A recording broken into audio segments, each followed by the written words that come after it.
So yeah, very cool. Special, since this is a Shameless fan edition, it has a decent amount of special features here. All new Antonio Vito interview and introduction, some Shameless fact track, alternate opening sequences, collector's art gallery, etc., etc. Let's see, what does it say? When I go berserk, you're better off dead. Anyway, so that's Shameless number 18, Watch Me When I Kill. It came out in 1977, and hopefully it's some good stuff. If you've seen it, let me know. And the good thing is, yes, I do my R2 DVDs like this. Since they don't have that stupid glue, I actually, you know, just cut the top off. You know, sometimes they're hard to get back in, but that's just life. They'll eventually get there. Next up, I picked up Night Train Murders, which is spine number 9.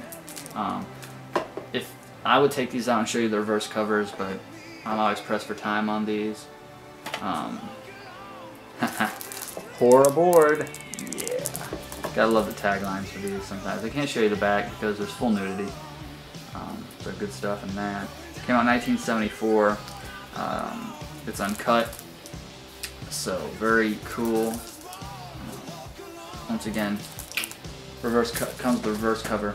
And I actually wanted to see this. This is also, by the way, released in the US from Blue Underground.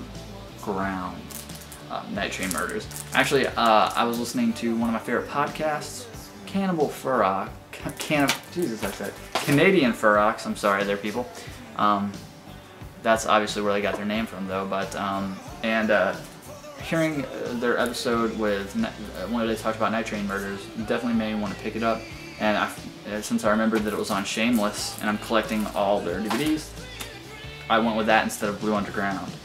But as far as special features are, there are none on here. So my guess is, since it's Blue Underground released here in the US, that there's going to be some decent special features, at least a trailer, some other stuff like that. Okay, just another one I'm going to throw up here. This one I actually got at Saturday Matinee, which was in a couple videos ago, or the last video. I just forgot to show it, but it's Stephen Lynch live at the El Rey. It comes with the insert there. I like Stephen Lynch, it's pretty cool. Special features are pretty decent too. You know, I have all the CDs, his comedy CDs, so including the CD live at the El Rey. But very cool. It actually has for one of the special features, his brother Drew Lynch does some guitar comedy on there, which is pretty funny. So you can find all those clips on YouTube, though. So when I went and I picked up Miami Vice for extremely cheap, I saw that they had this there, and it's called it's a tin called Frightfest, Nightmare in a Box. You know, it's got a bunch of defects, but this was $5. It's got a bunch of defects. Well, I mean, it's bent there. It's got some bendies on it. And when I opened this, I was pleasantly surprised because I figured, you know, it'd be lame packaging on the inside, like just in black sleeves or whatever, like the Mill Creek Entertainment things or whatnot. But it's actually a digipack when I opened it. So, you know, I opened it. It comes with this bonus CD of Sounds of Horror, which is just basically anything you can pick up, like those CDs in the Dollar Tree. That screams, cat howls, wind blowing, lightning, cackling, howling, whatever. So here's the tin, and it comes out like this, and it folds out like that, which was I was pleasantly surprised. And it comes with what, 1, 2, 3, 4, 5 discs. Yep, 5 DVDs and a bonus CD, it says. And I didn't get this really for the movies, just for the tin to look cool, but I'll tell you what movies are on it. Horror Hotel, The Last Man on Earth, Dementia 13, The Terror, The Cabinet of Dr. Caligari, House on Haunted Hill, Night of the Living Dead, Nightmare Castle, Dr. Jekyll and Mr. Hyde, and Nosferatu. Bonus features include bloopers, newsreels, movie posters, and trivia. So that was kind of cool for a 10. Okay, I guess I'll go to these next. These next 3 here are redemption, some redemption titles. Map of Death probably knows about these, but we'll go ahead and show you what I got. This was actually at the flea market, so I picked up some more. I went to look for posters. My poster guy, man, my hookup, my cheap poster hookup. I don't know what the hell happened to him because he's not at his booth. His booth is vacant.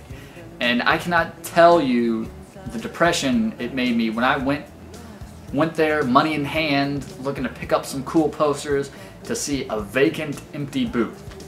I almost cried. I really did almost cry. Well, maybe I didn't, but I was very badly depressed. So yeah.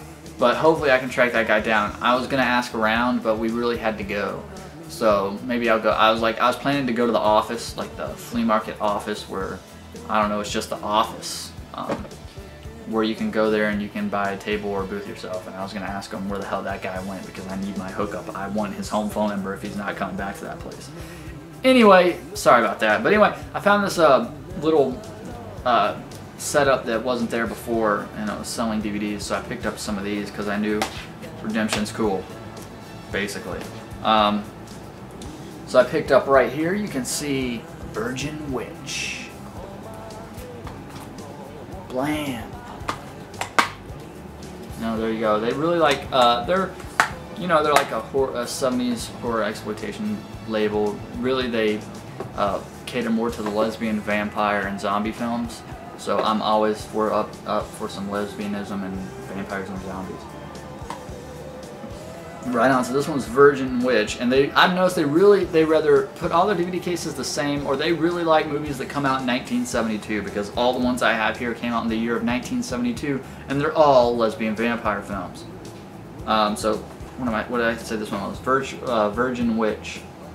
A notable and pleasing exception. Here we get to see nude moonlight pagan ceremonies, a godly amount of simulated sex, and the emancipation of women through witchcraft, all confidentially handled with bold vigor. Nice. It just comes with a theatrical trailer and still gallery for